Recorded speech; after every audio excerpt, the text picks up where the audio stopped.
Então, a gente acredita que as soluções baseadas na natureza são ações que utilizam os processos e ecossistemas naturais para enfrentar e para ajudar a nossa sociedade a se adaptar a esses eventos climáticos extremos, seja a falta de água, seja o excesso de água, como a gente está vendo no sul do país, seja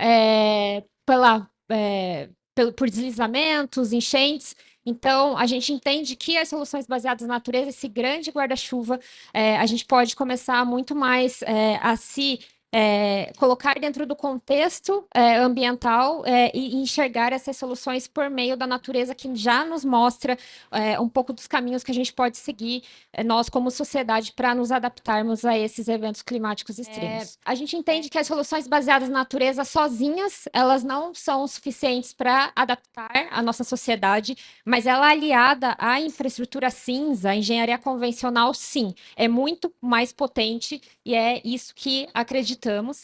E a gente acredita que dentro desse grande guarda-chuva de soluções baseadas na natureza, o pagamento por serviços ambientais é uma ferramenta possível para colocar isso em prática. A Fundação, ela trabalha muito forte com o contexto de recursos hídricos.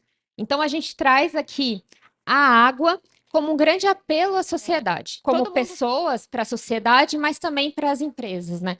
Então, as empresas, elas ao mesmo tempo que elas dependem da água, elas também impactam a água. E dentro dessa grande engrenagem aqui, a gente vê como um grande argumento para esse contexto dentro do apelo à água, o clima. Então, se a gente tem um contexto em que precisamos de água e sabemos a importância da água nas nossas vidas, no momento em que a gente coloca a lente climática para dentro dessa grande engrenagem, a gente começa a enxergar que se a gente tem a falta de água é um grande problema para nós, mas se a gente tem o excesso de água também é um grande problema.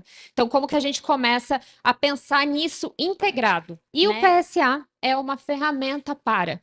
A gente enxerga o pagamento por serviços ambientais como uma grande ferramenta para colocar toda essa engrenagem para funcionar. É uma das, né? Como eu comentei, existem diversas estratégias para promover a conservação da natureza, mas PSA é uma delas. Dito, é importante a gente nivelar conceitos. O que são serviços ecossistêmicos, o que são serviços ambientais? Por muito tempo, principalmente no âmbito acadêmico, se discutiu muito. É serviço ambiental, o ecossistêmico, qual é a diferença deles? Os serviços ecossistêmicos são os benefícios que as pessoas obtêm da natureza. Então, essa imagem aqui, a gente tem diversos serviços ambientais ecossistêmicos. Por exemplo, a polinização. A polinização é um serviço ecossistêmico que a natureza ela fornece para nós como sociedade. Em detrimento a isso, a gente tem no paralelo os serviços ambientais, que são as atividades que o humano desenvolve dentro da natureza e que promovem os serviços ecossistêmicos. Por exemplo, a manutenção de áreas naturais, a restauração de áreas degradadas. Então, essas práticas desenvolvidas pelo humano geram os serviços ambientais. Então, eu preciso ter a polinização, eu preciso ter a abelha e os insetos que fazem a polinização, mas se eu não tiver áreas naturais em propriedades privadas, por exemplo, que são os serviços ambientais prestados pelo proprietário, pelo agricultor, mantendo essas áreas naturais, eu não tenho o serviço ambiental e o ecossistêmico sendo gerado. Então, essa inter-relação é super importante quando a gente começa a discutir pagamento por serviços ambientais. Bom, a Fundação Grupo Boticário, ela atua com pagamento por serviços ambientais há 20 anos. Então, a gente começou a discutir essa temática lá em 2004, quando começou a se discutir isso em âmbito global. E a Fundação viu como uma grande oportunidade de trazer essas ferramentas econômicas para dentro do Brasil, principalmente quando um dos principais desafios é trabalhar com conservação, restauração, recuperação de áreas em propriedades privadas, né? Que é um grande desafio que temos até hoje. Por mais que esse tema começou a ser discutido lá no começo dos anos 2000, ele ainda se encontra como um tema inovador. E a gente precisa cada vez dar mais visibilidade para ele, inclusive a própria a lei federal sobre pagamento por serviços ambientais, ela surgiu há poucos anos, ela ainda está em um momento de se discutir a regulamentação dessa lei, então a gente vê o quanto que esse tema ele é urgente, mas ainda é inovador no nosso país. E a Fundação ela desenvolveu, dentro desse contexto de PSA, a iniciativa Oasis. A iniciativa Oasis tem como o nome, né, diz Oasis, já remete à água. Então, a gente tem como principal serviço ambiental, ecossistêmico, os recursos hídricos. Mas quando a gente traz o contexto recursos hídricos, a gente também traz abarcado a isso a biodiversidade. Mas lembram aquela engrenagem que eu mostrei para vocês? A água é o grande apelo. Se a gente chega falando sobre biodiversidade, as pessoas pensam no bichinho bonitinho, no fofídeo, na árvore, mas às vezes as pessoas, a gente como sociedade, não consegue muitas vezes relacionar a importância da biodiversidade na nossa vida. Então, por isso que a gente traz recursos hídricos tão forte dentro do nosso discurso, como esse grande apelo e essa grande engrenagem para fazer isso funcionar. E a gente acredita em três principais pilares, né, quando a gente fala em PSA.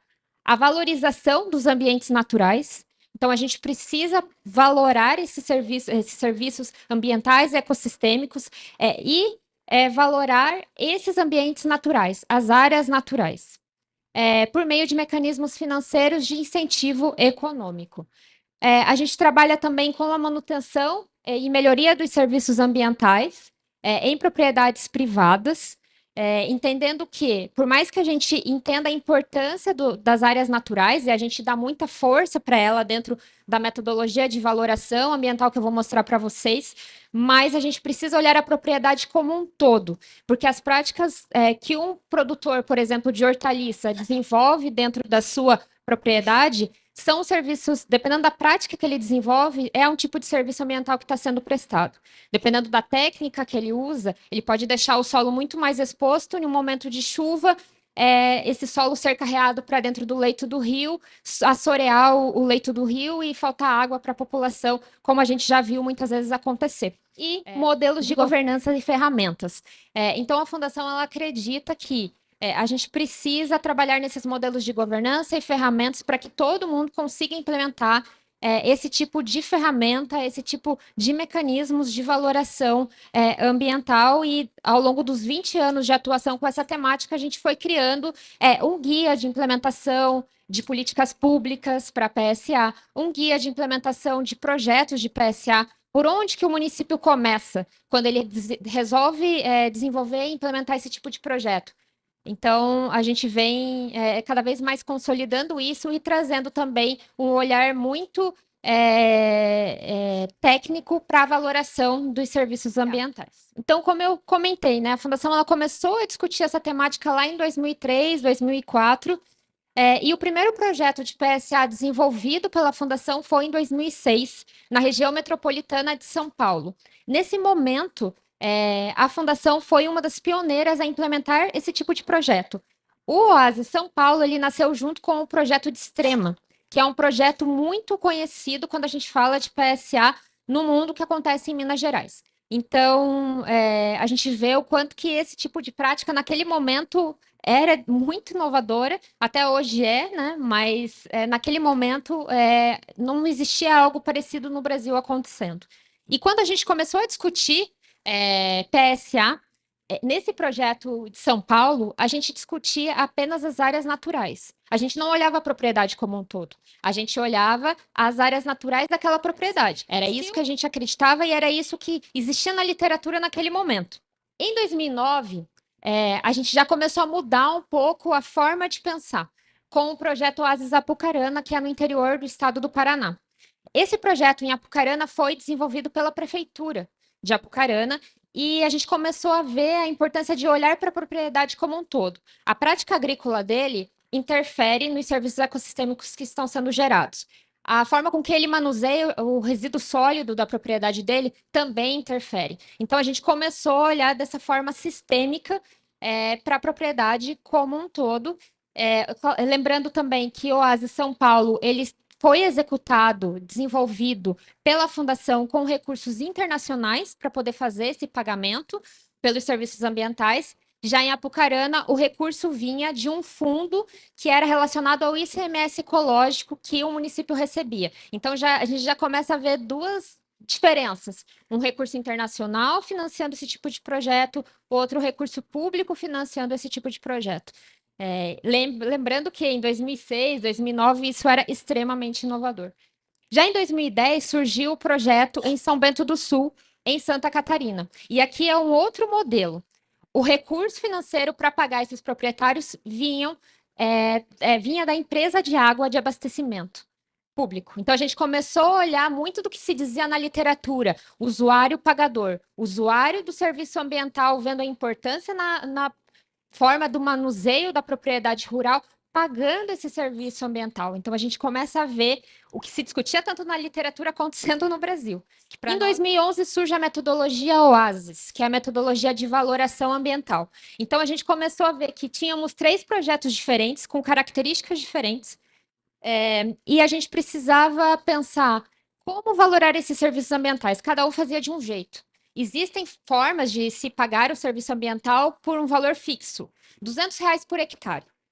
E a gente começou a discutir, poxa, mas se, dependendo da realidade onde ele está, do bioma que ele está, da bacia hidrográfica que ele está, dependendo da forma de manuseio daquela propriedade, tudo isso interfere nos serviços ambientais que estão sendo prestados. A gente precisa de uma metodologia de valoração ambiental. Foi aí que a gente trouxe um dos maiores economistas do Brasil, o Cadu Yang, para nos ajudar a construir essa metodologia. Em 2013 surge o Oasis Brumadinho, que o Milano comentou, que foi com recurso financeiro do termo de ajuste e conduta de uma grande mineradora vindo do Ministério Público. Então, vejam, já é uma outra fonte de recurso acontecendo para financiar esse tipo de serviço ambiental. A fundação, nesse momento, era coexecutora desse projeto, junto com uma instituição local. Então, é importante trazer isso aqui para vocês. A fundação, ela nasceu em Curitiba. A gente tem atuação nacional, mas quem conhece a realidade daquele local é quem está no local. Então, não faz sentido a gente ir para Brumadinho e atuar lá sem escutar uma ONG local que vive isso no dia a dia. Quem é a fundação para vir de fora querer dizer como tem que ser feito, né? Então, a importância da gente trabalhar em uma governança, em arranjos institucionais, eu vou falar também sobre isso. E assim por diante, até surgir em 2014 o primeiro projeto de PSA estadual, em Santa Catarina.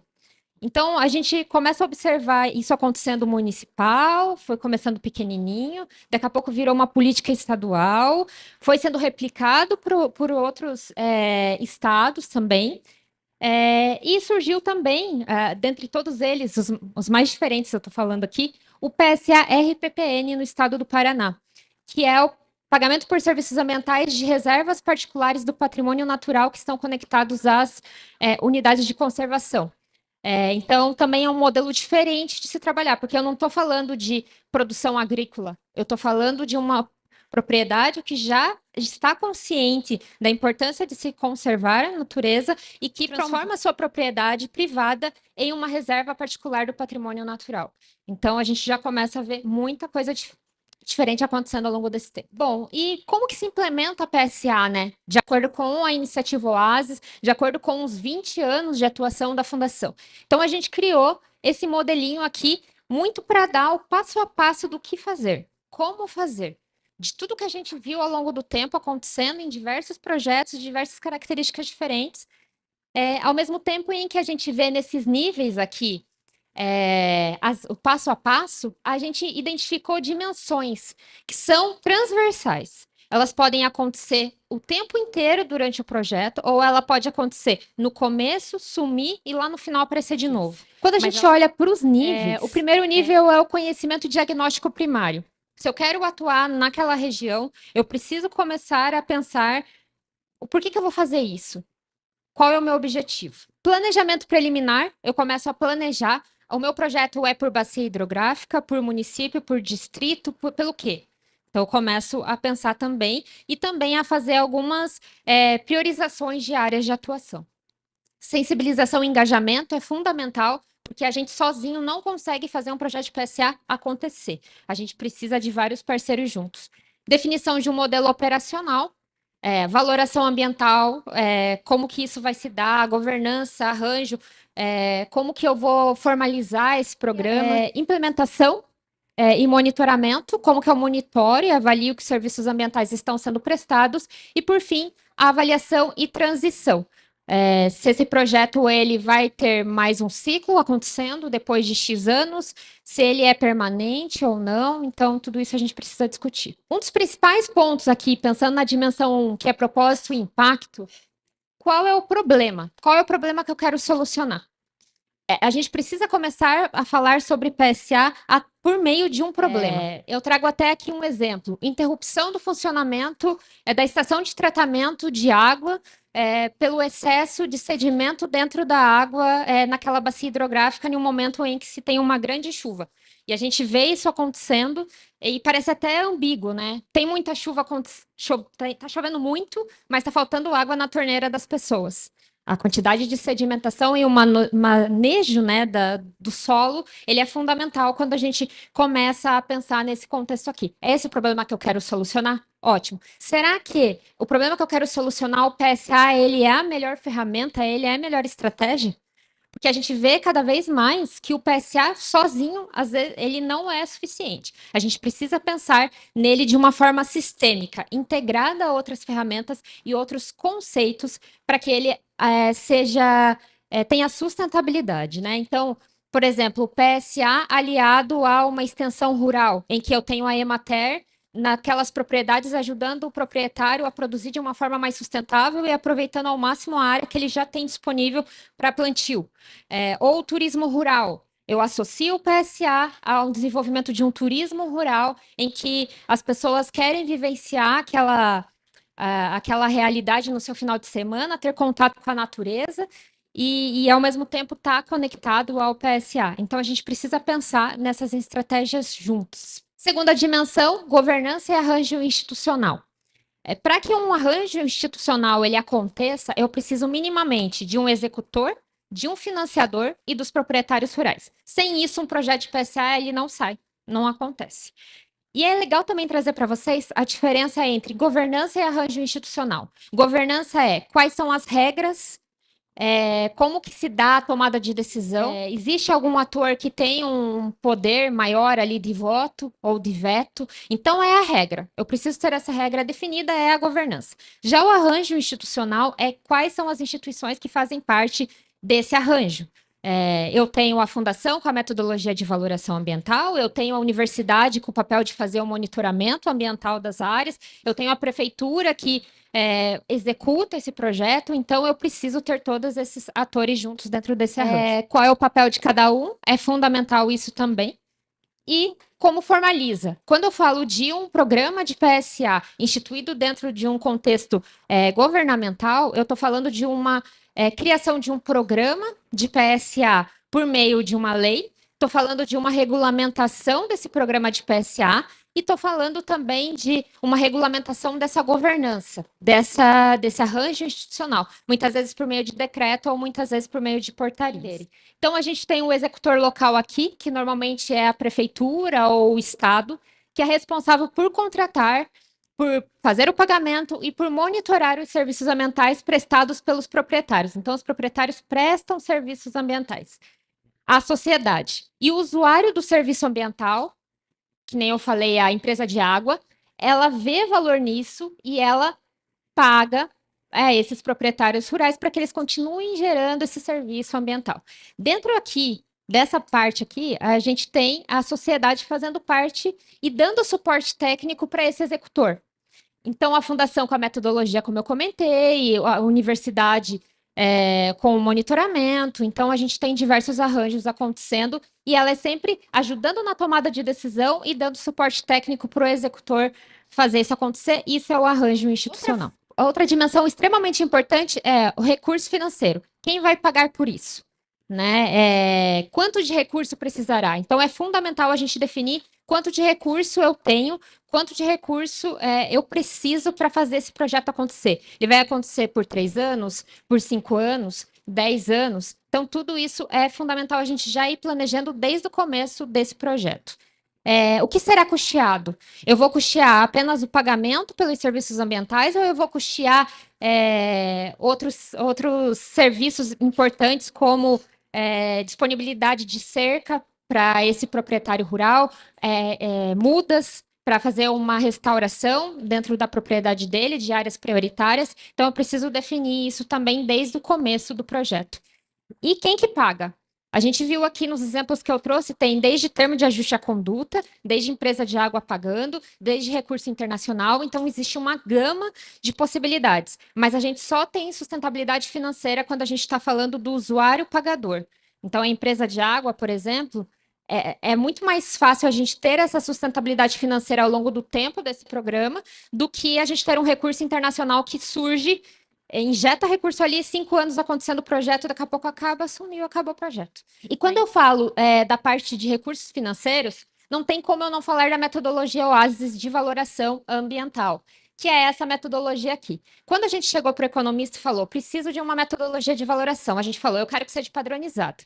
Se eu tiver aqui na Amazônia, eu vou usar ela. Se eu tiver lá no sul, na Mata Atlântica, eu vou usar ela também. Se eu tiver no Cerrado, eu uso ela. Flexibilidade. Eu preciso ter flexibilidade de acordo com o serviço ambiental que está sendo prestado pelo proprietário. Então, eu posso ter uma propriedade com 5 hectares ganhando X reais e outra com 5 hectares também, mas a melhoria da qualidade ambiental ali é maior do que o outro, ele vai ganhar mais. E traz transparência também, porque e proporcionalidade. Lembra que eu falei, as áreas naturais para a fundação sempre foram muito importantes. Então a gente reconhece e traz a área natural muito forte para dentro da metodologia. O valor base, que é o X, a gente calcula de acordo com o custo e oportunidade da terra.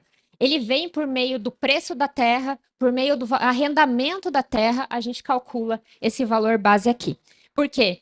O preço da terra lá em São José dos Pinhais, perto de Curitiba, é um. Aqui em Rondônia, em Porto Velho, é outro. Aqui no meio da metodologia é a qualidade ambiental. Então, a gente tem uma tábua em que diversos critérios, indicadores são estabelecidos de acordo com aquela realidade daquele projeto.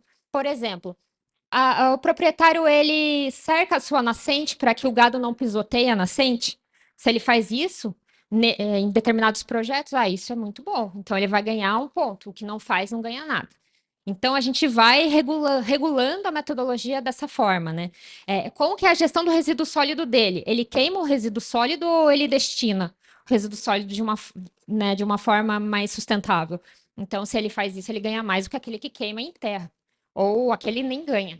Né? Então, é importante levar isso em consideração e tudo isso multiplicado pela quantidade de hectares de área natural dentro da propriedade. Eu comentei aqui um pouquinho com vocês sobre a formalização desses programas e dessas governanças, e é importante ter um marco normativo para trazer segurança jurídica para dentro do projeto. Muitas vezes, como eu falei no começo, né, hoje a gente tem uma lei federal que rege sobre PSA, mas a Fundação atuou em projetos de PSA muito antes da lei federal surgir. Então, para ter segurança jurídica, a gente criava sempre, junto com os municípios e estados, o programa por meio da lei, todas as suas regulamentações. Importante trazer aqui também a importância de editais de chamamento público, porque se esse recurso ele está vindo do poder público, está vinculado a um programa municipal ou estadual, a gente precisa ter chamamento para que os proprietários se inscrevam nesse chamamento e passem pelos ritos para trazer transparência e segurança jurídica para o processo. Então, a gente criou o Guia para a Formalização de Políticas Públicas de PSA, onde tem o passo a passo, como eu crio uma lei municipal ou estadual de PSA. Como que eu faço isso sair do papel? Primeiro passo é essa legislação que a gente precisa criar. Por fim, a Fundação ela já trabalhou em 11 programas de PSA estruturados, quase 900 propriedades já foram contratadas, 15 mil hectares de áreas naturais foram mantidas e tiveram serviços ambientais sendo prestados, ecossistêmicos, e mais de 10 milhões de recursos já foram mobilizados. Né? Eu comentei com vocês sobre o projeto lá em Santa Catarina. Quem paga é a empresa de água. E a ação que a gente tinha para esse projeto era a conservação da bacia hidrográfica do Rio Vermelho, que era a única bacia de abastecimento público de um município de mais de 80 mil habitantes. Então, a água vinha só daquela bacia hidrográfica. Então, o tamanho da importância, a gente precisava pensar nessas estratégias. Lá se tem lei municipal de PSA e fundo, já foram mais de 500 hectares de áreas naturais conservadas, e 10% da bacia foi implementado o PSA, então veja que ainda existe muita oportunidade para ser feita. Outro case é o Conexão Mata Atlântica, no Rio de Janeiro, então trago um modelo estadual, em que o recurso vem do GEF, que é um recurso internacional, em que o PSA ele vem como uma forma de entrar na propriedade privada e eu desenvolver práticas de salto tecnológico para essa propriedade. Então, a região que eles estavam trabalhando é de produção leiteira, muito forte. Eles queriam que a produção fosse sustentável. Então, eles induziram o PSA para entrar dentro das propriedades, para os proprietários fazerem parte desse programa e conectado a ele, teve toda uma capacitação pelas ETERs, né, pelas EMATERs, para fazer isso acontecer e para eles terem esse leite sustentável, que é o que eles queriam. Como lições aprendidas, existem evidências suficientes de que o PSA, de fato, sim, é uma ferramenta muito interessante para trabalhar dentro de propriedades privadas, mas ele por si só, sozinho, muitas vezes ele não é o suficiente. Eu preciso pensar em outras ferramentas e outras técnicas conectadas a ele. Políticas públicas são essenciais. Se eu não tenho segurança jurídica, eu não consigo implementar um programa de PSA. Investimento privado também é extremamente importante, porque eu posso conectar esse PSA com outros investimentos privados que vão nos ajudar a dar esse salto tecnológico, por exemplo, na propriedade. A colaboração e governança sólida também é algo fundamental. Eu preciso ter essa governança junto, instituída, um arranjo institucional definido e junto para fazer isso acontecer. E o PSA ele pode ser indutor de boas práticas ambientais, como o salto tecnológico que eu comentei no estado do Rio de Janeiro. A Fundação ela fez várias publicações ao longo do tempo. Eu trago algumas delas. A primeira é Cidades Baseadas na Natureza, então SBN para área urbana. O Guia de Formalização de Políticas Públicas, uma publicação sobre valoração dos serviços ambientais que estão sendo prestados, com modelagem futura dentro do contexto de mudanças climáticas. Como estabelecer um programa de PSA, então o case de Brumadinho aparece aqui. E, por fim, uma publicação da Embrapa, que conta algumas iniciativas de sucesso dentro do contexto de PSA no Brasil, e o Oasis é uma delas, então conta toda a história de seus 16, 17 anos naquele momento da iniciativa.